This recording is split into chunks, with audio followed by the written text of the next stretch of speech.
Hey guys, welcome to Digit.in, and this is the Lenovo Yoga 730 and it will be available in 13 and 15 inch variants. The design is very reminiscent of that of the 720. The display on both the variants is an IPS panel and sports up to a 4K resolution with a 16:9 aspect ratio. Both also support Windows Ink with Lenovo's Active Pen 2 with its 4096 levels of pressure sensitivity.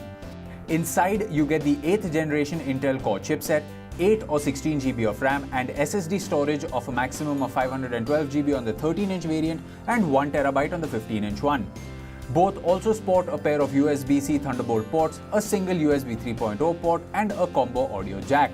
The smaller Yoga 730 also gets the Intel HD 620 graphics, while the 15-inch variant will offer up to the NVIDIA GTX 1050 graphics card. Lenovo has integrated a far-field microphone array in the 730 as well, enabling across-the-room use of voice assistants for both Alexa and Cortana. You can also use the voice assistant even when the laptop is asleep. We're yet to know if the assistant variant will be the one that will be available in India.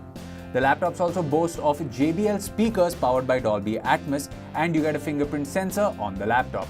Thank you for tuning in, and for more videos like this one, you can subscribe to our channel.